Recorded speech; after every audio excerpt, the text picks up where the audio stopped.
Com a chegada dos colonos portugueses ao Brasil, iniciou-se um importante processo literário, processo este nomeado de quinhentismo, que foi o período do século XVI, de 1500 a 1601. Suas principais manifestações consistiam-se em cartas jesuítas, que tinham a função de relatar e documentar as dificuldades da colonização e os costumes indígenas, e também de relatos de viajantes e exploradores, que eram cronistas e oficiais que registravam descobertas, viagens e primeiros contatos com os povos. A principal finalidade da questão literária era por um fim de logística de viagem, pois era comum relatar, anotar, pois era o principal documento da viagem, como se fosse uma espécie de diário de bordo. Nesse trabalho, eu e meu grupo vamos principalmente apresentar a vocês o que eram as características desse período enquanto período literário.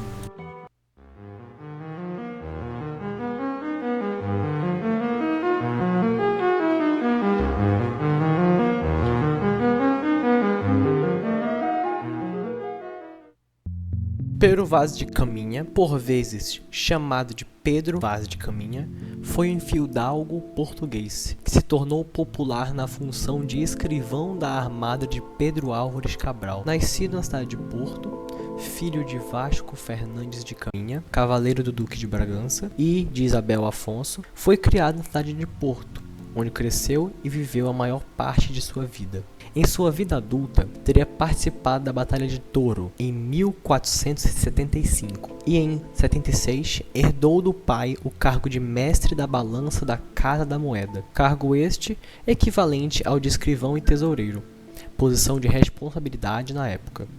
Foi também escolhido para vereador da Câmara Municipal do Porto. Se afirma também que Dom Manuel I nomeou Pero Vaz de Caminha por ter afeição pela sua pessoa.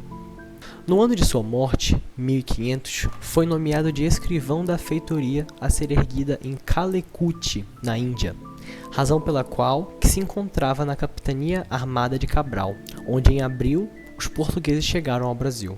Se aceita que Caminha faleceu em combate durante um ataque muçulmano em Calicut, durante a construção da feitoria.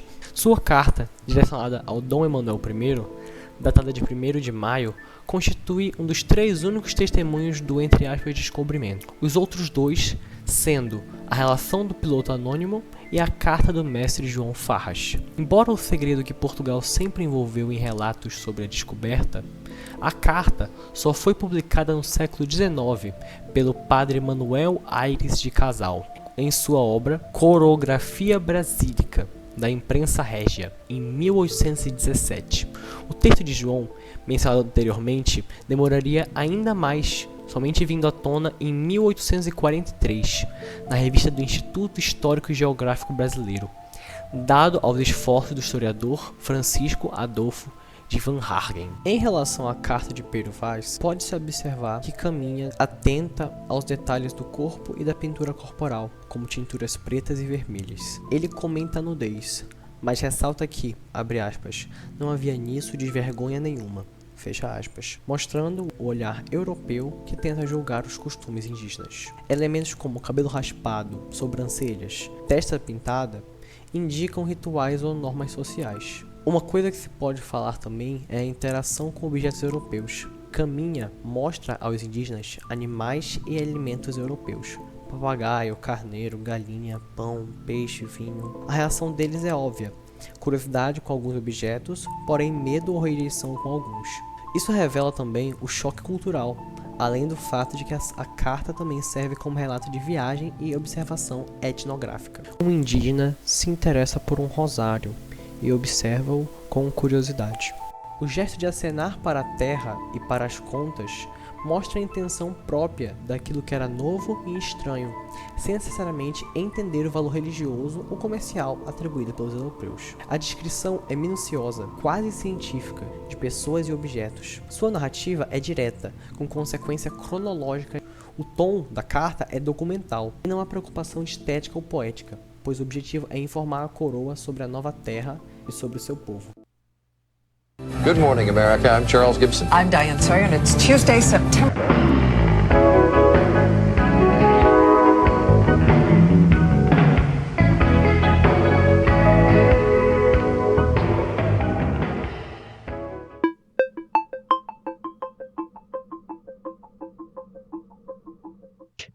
Agora vamos mergulhar em um outro tipo de produção literária do clientismo, as cartas e documentos dos jesuítas, que tiveram um papel fundamental na história do Brasil colonial. Entre os nomes mais importantes estão José de Anchieta e Manuel da Nóbrega. Eles não apenas relataram a vida na colônia, mas também tentaram instruir, catequizar e até organizar a sociedade recém-descoberta. Quando os portugueses chegaram ao Brasil, logo perceberam que, para consolidar a colonização, precisaram de ajuda religiosa e educacional. E aí que entram os jesuítas, uma ordem dedicada à educação, catequese e defesa da fé católica. Eles chegaram com a missão de ensinar, converter e registrar tudo o que encontravam. 2 jesuítas se destacam nesse contexto: José de Anchieta, que ficou conhecido como o apóstolo do Brasil, e Manuel da Nóbrega, o primeiro provincial da Companhia de Jesus no Brasil. Ambos escreveram cartas e documentos que se tornaram verdadeiros registros históricos e literários no período do clientismo. José de Anchieta nasceu em 19 de março de 1534, em Tenerife, nas Ilhas Canárias. Entrou para a Companhia de Jesus em 1551, com apenas 17 anos, e chegou ao Brasil em 1553, com 19 anos, como parte da primeira missão jesuítica.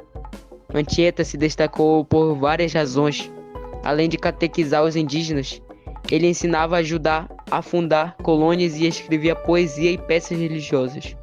Um exemplo é a criação de autos sacramentais, peças teatrais com função educativa e religiosa. Ele também se dedicou à linguística, criando a primeira gramática na língua tupi e catecismo em tupi, o que mostra o esforço em compreender e registrar a cultura indígena. Ou seja, Anchieta não apenas cumpre uma missão religiosa, mas também se torna um observador, detalhista da vida no Brasil colonial, registrando costumes, língua e comportamento indígena, com atenção e cuidado. As cartas de Anchieta eram enviadas tanto aos superiores da Companhia de Jesus quanto ao rei de Portugal. Nelas ele descreve os costumes e a língua dos indígenas, as dificuldades da catequese, ou seja, ensinar a fé católica a quem tinha crenças é completamente diferente. A vida na colônia, incluindo conflito entre portugueses e indígenas. Um exemplo famoso é a carta que Anchieta descreve a catequese dos indígenas em São Vicente. Nela, ele fala sobre como os indígenas aprendiam a rezar, participar de missas e festas religiosas, e também sobre o clima de conflito e dificuldades enfrentados pelos missionários. A linguagem de Anchieta é direta e didática, mas também revela simpatia e interesse genuíno pelos indígenas, mesmo infiltrada pelo olhar cristão. Ele observa os rituais e descreve os comportamentos e registra detalhes que hoje são essenciais para entendermos a vida na época. Já Manuel de Nóbrega nasceu em 21 de outubro de 1517, em Portugal, e entrou para a Companhia de Jesus em 1541. Ele chega ao Brasil em 1549 como o primeiro provincial da missão jesuítica, assumindo a liderança dos jesuítas na colônia. Nóbrega teve um papel mais administrativo e político. Ele fundou colônias, incluindo Santo André e São Paulo, e atuou como mediador entre portugueses e indígenas. Ele também escrevia cartas para a coroa portuguesa e para os superiores da companhia, descrevendo o progresso da catequese e sugerindo estratégias para a evangelização e organização das missões. Um exemplo famoso é a carta que Nóbrega escreve a Dom João III sobre a fundação de São Paulo e o trabalho de catequese. Nela, ele descreve os comportamentos e costumes dos indígenas, as dificuldades enfrentadas pelos missionários, estratégias para melhorar o ensino da fé católica e o funcionamento das missões. A linguagem de Nóbrega é a pragmática, voltada para planejamento e administração, mas também contém observações culturais importantes.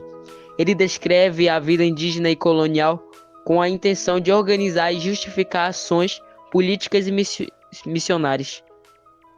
Enquanto Anchieta tem uma escrita mais educativa e quase poética, preocupando-se em registrar costumes e ensinar Nóbrega é mais pragmático e político, focado na organização das missões e na mediação de conflitos. Ambos, porém, refletem o papel dos jesuítas como intermediários culturais. Eles não apenas observam, mas tentam influenciar e moldar a realidade ao seu redor. Suas cartas e documentos combinam descrição, instrução e planejamento estratégico, tornando-se uma rica fonte histórica e literária. Características das cartas jesuítas. As cartas e documentos dos jesuítas têm algumas características marcantes: função educativa e religiosa, informar e catequizar, registro etnográfico e histórico, descrição de costumes, língua, rituais, clima e conflitos, linguagem didática e clara, mas rica em detalhes, diferença para relatos de exploradores, enquanto o Pero Vaz de Caminhar apenas registra, os jesuítas interpretam e orientam. Podemos dizer que essas cartas são uma mistura de literatura e documento histórico, cumprindo múltiplos papéis: instruir, relatar e influenciar. Hoje, essas cartas são uma janela para o passado. Elas nos ajudam a entender a vida na colônia no século XVI, o encontro entre culturas europeias e indígenas, as estratégias dos jesuítas para catequizar e organizar a vida colonial. Além disso, elas mostram como a literatura quinhentista não é apenas artística, mas também funcional. Serve para registrar, instruir, relatar e justificar ações. É uma literatura de serviço, mas que nos dá informação valiosa sobre a história, cultura e língua. Se vocês conseguiram imaginar, ler essas cartas e como ouvir os próprios jesuítas contando suas experiências, podemos perceber curiosidade, desafio e até empatia nas palavras deles.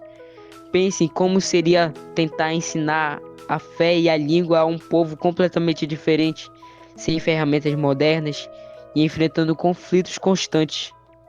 É isso que Anchieta e Nóbrega fazem, e é por isso que suas cartas são tão fascinantes.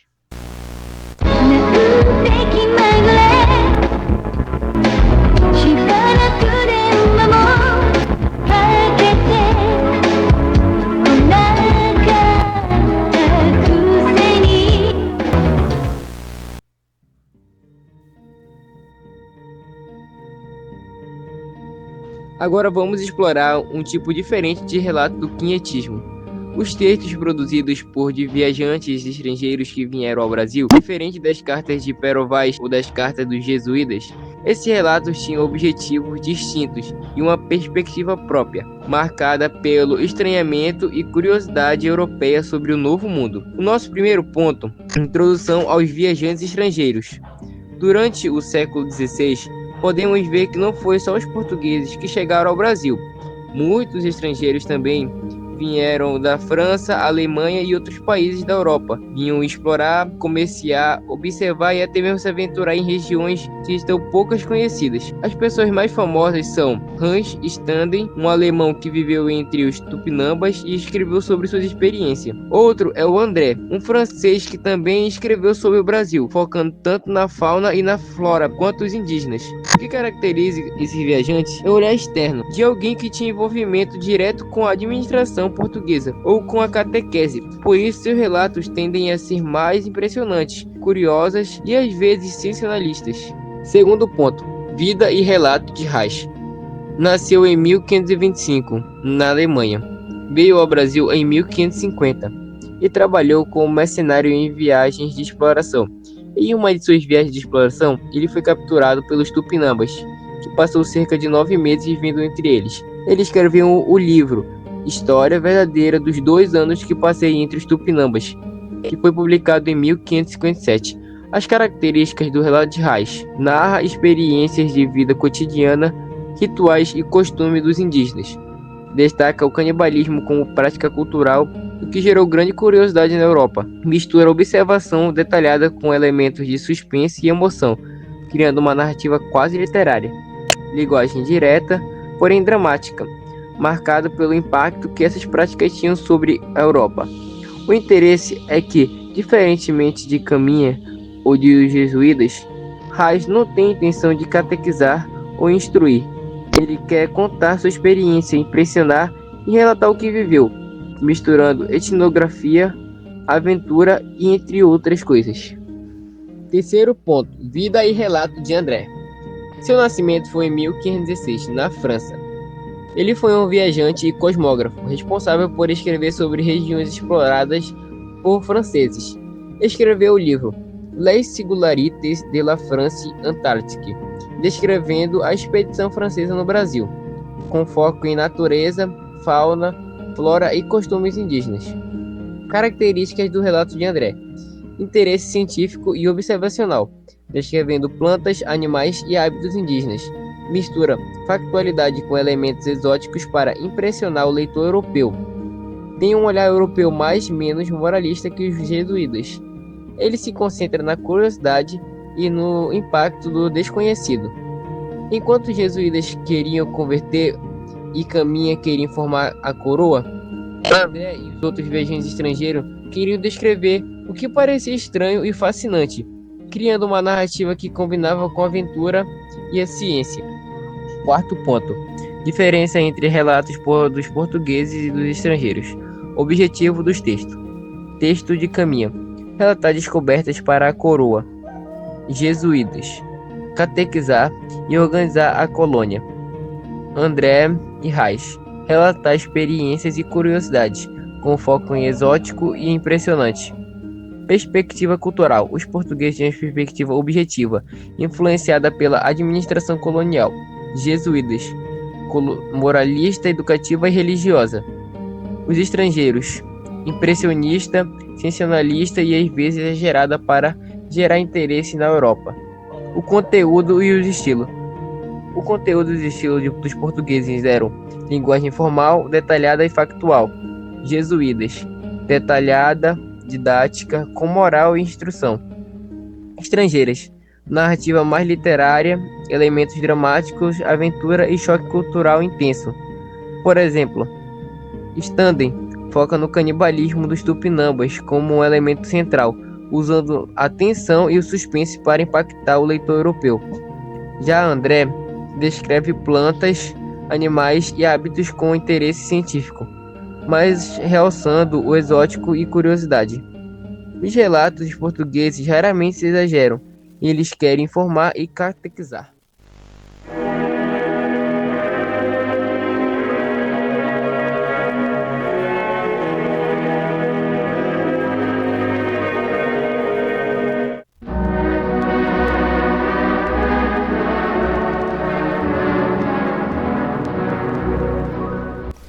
Agora vamos explorar algo que é central para entender a literatura quinhentista: o choque cultural e a forma como os europeus percebiam os indígenas quando chegaram aqui. E nada melhor do que usar a famosa carta de Pero Vaz de Caminha. Logo de cara, Caminha observa os indígenas e descreve detalhes minuciosos do corpo e das roupas, ou melhor, da ausência delas. Ele fala que alguns estavam pintados de preto e vermelho, e que as pinturas não eram apenas no corpo, mas também nas pernas.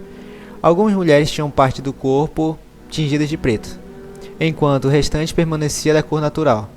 Para ele, isso era estranho, mas ele ressaltava que, abre aspas, não havia nisso desvergonha nenhuma, fecha aspas. Essa frase é muito interessante, porque nos mostra que os portugueses, ao mesmo tempo em que estavam julgando com sua própria moral, tentavam entender que os costumes indígenas eram diferentes, mas não necessariamente errados. Além disso, ele descreve o cuidado com a aparência dos indígenas: homens e mulheres rapados, sobrancelhas e pestanas cortadas, testas pintadas com tiras pretas. Cada detalhe que ele anota não é apenas para preencher a carta. Cada gesto, cada pintura, cada detalhe físico tinha significado social e cultural para os indígenas. Mas para Caminha era novidade e merecia atenção detalhada. Ele escreve quase como um cientista curioso, observando, descrevendo, catalogando. E é justamente aí que entra o primeiro choque cultural. Tudo que é normal para ele é estranho para o europeu, e vice-versa. Outro ponto central é a interação com objetos europeus. Caminha mostra aos indígenas animais e alimentos que para nós eram triviais. Um carneiro, uma galinha, pão, peixe cozido, mel, figos e até vinho. A reação deles é fascinante. Alguns animais não despertavam interesse, outros assustam. Eles provam um pouco da comida, rejeitam a maior parte e com o vinho mal tocam. Isso mostra que os hábitos alimentares e a percepção de sabor eram completamente diferentes. Algo que hoje pode parecer óbvio, mas no século XVI representava um encontro entre mundos que nunca tinham se tocado antes. As contas de rosário que um indígena pega. Para Caminha era um objeto religioso, um símbolo de fé, mas o indígena o vê como um brinquedo ou objeto curioso. Ele coloca no pescoço, depois no braço, acena para a terra e para as contas como se estivesse negociando ou tentando compreender seu valor. Esse gesto é muito revelador. Eles tentam interagir com o que é novo, mas com um referencial completamente diferente do europeu. Se olharmos mais de perto, toda a carta de Caminha é permeada por essas tentativas de interpretar o desconhecido. Ele observa, descreve e tenta categorizar tudo que vê, mas sempre com o filtro europeu. Os relatos não são imparciais, não são neutros. Eles refletem a curiosidade, o estranhamento até o julgamento moral e estético do europeu. Podemos notar também um padrão que se repetirá em outros relatos da época. Os europeus tendiam a classificar o que viam como puro ou ingênuo. Caminha, por exemplo, descreve a nudez das mulheres indígenas sem conotação sexual, chamando de inocência. Para ele, é um traço de pureza. Isso mostra uma tentativa de enquadrar o desconhecido em termos compreensíveis para o europeu. Uma tendência muito comum em cartas e relatos do período quentista. Então podemos concluir que este trecho de Caminha, que pode parecer simples à primeira vista, é na verdade uma janela para o choque cultural, para o encontro de percepções e para os limites da compreensão europeia sobre o mundo novo. Ele nos mostra que, ao registrar a realidade indígena, os portugueses estavam também registrando a si mesmos, suas expectativas, curiosidades, medos e preconceitos. E essa análise é essencial para entendermos o espírito do quinhentismo, uma literatura que não buscava apenas contar histórias, mas descrever, documentar e interpretar um mundo desconhecido, sempre através do olhar europeu. E quanto mais estudamos esses textos, era ao mesmo tempo uma experiência de aprendizado e de estranhamento, que mudou não apenas a escrita, mas também a forma como a colonização e os primeiros contatos foram registrados para a posterioridade.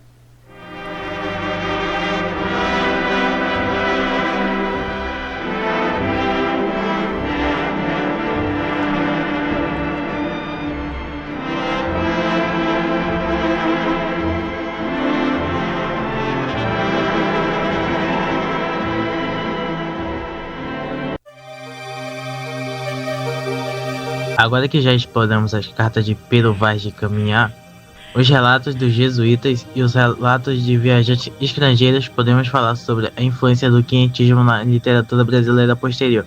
Essa é uma etapa muito interessante, porque nos mostra como esses primeiros textos não ficam isolados. Eles serviram como base para uma tradição literária e histórica que se desenvolveria nos séculos seguintes. O quinhentismo é considerado o primeiro período da literatura brasileira, mesmo que sua produção estivesse diretamente ligada à colonização, à catequese e à observação etnográfica. O que os escritores quinhentistas fizeram, como Caminha, Anchieta e Nóbrega, Stade e Tiverio, foi registrar o Brasil recém-descoberto e o contato entre culturas. Esses registros não tinham a intenção de criar literatura artística no sentido moderno, mas a forma como descreviam o espaço, as pessoas e os acontecimentos criam uma base textual e narrativa que influenciaria toda a literatura brasileira futura.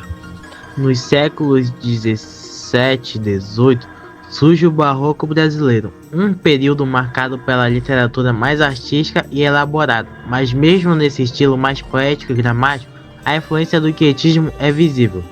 Descrição do Brasil. Os primeiros cronistas já tinham começado a registrar paisagens, rio, flora e fauna. O Barroco continuou essa tradição, só que com mais sensibilidade estética e literária. reflexão sobre o indígena e a colonização. A maneira como os quinhentistas descreviam os indígenas, suas culturas e seus encontros com os europeus serviu de base para escritores barrocos e refletiram sobre identidade e moralidade, função religiosa e moral. O caráter didático e catequético das cartas e relatos quinhentistas se manteve no barroco, mas transformando em poesias religiosas, sermões e autos sacramentais, como os de Padre Antônio Vieira. Além do barroco, os relatos quinhentistas influenciaram a literatura histórica e de viagem. Escritores coloniais e viajantes posteriores continuaram a escrever crônicas, cartas e relatos sobre o Brasil e seus habitantes. A tradição iniciada por Pero Vaz de Caminha, Anchieta e Staden criou um modelo de observação detalhada, que influenciou historiadores, cronistas e viajantes ao longo de todo o período colonial. Isso inclui a atenção a detalhes do cotidiano, costumes e geografia, que se tornariam características de literatura documental brasileira. Um ponto crucial é que o quinhentismo ajudou a formar os primeiros elementos de identidade literária brasileira, ao registrar o contato entre culturas e a natureza do território. Os textos quinhentistas já apresentavam um Brasil específico, com características próprias, distintas da Europa. A literatura posterior, mesmo no romantismo, retornou o interesse pelo Brasil como um tema central, valorizando sua natureza, história e população. Podemos traçar uma linha direta. Os textos do quinhentismo foram os primeiros a tratar o Brasil como tema literário e não apenas como colônia. Podemos destacar alguns elementos importantes. Descrição detalhista da paisagem e da natureza, presente desde Caminha e Tevete, influenciando o barroco, arcadismo e romantismo. Registros de costumes e cultura indígena, mesmo que filtrados pelo olhar europeu, serviram de base para reflexões sobre identidade nacional.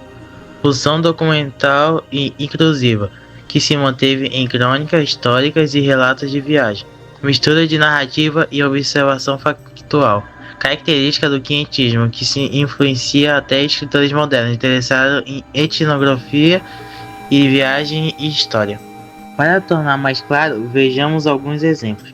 Padre Antônio Vieira, barroco. Suas obras continuam a preocupação com a catequese, a moral e a instrução, mas de forma retórica e poética. Ele mantém a atenção à realidade social e aos indígenas, mas com um estilo literário mais elaborado. Romantismo no século XIX. Autores como José de Alencar retomam o índio como um tema central, valorizando a paisagem e a cultura indígena, elementos que já haviam introduzido no quinhentismo. Literatura de viagem e crônicas históricas. A atenção ao detalhe e a observação rigorosa dos quinhentistas influenciou historiadores e cronistas, que continuam a usar a literatura como ferramenta de documentação. O quinhentismo, portanto, não é apenas o registro histórico do Brasil do século XVI. Ele é o ponto de partida da literatura brasileira, deixando legados que atravessaram séculos. Ele transformou a escrita em um instrumento de observação, registro e reflexão cultural. Criou temas e narrativas que seriam revisitados pelo barroco, pelo romantismo e até pelos escritores modernos. Mostrou que a literatura brasileira nasce com uma preocupação dupla: informar e narrar, combinar o factual com o estético e tratar o Brasil como tema central, com identidade própria. E pensando bem, é fascinante perceber que aquilo que começou como cartas, relatórios e descrições detalhadas de um mundo novo, acabou moldando a forma como os brasileiros se veem e como se constrói a literatura nacional até hoje.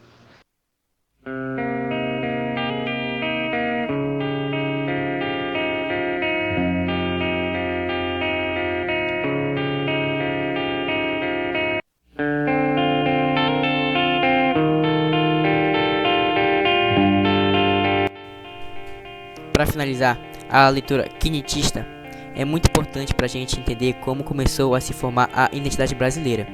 Esses primeiros relatos mostram o encontro entre culturas, mas principalmente o olhar europeu sobre a nova terra e seus povos.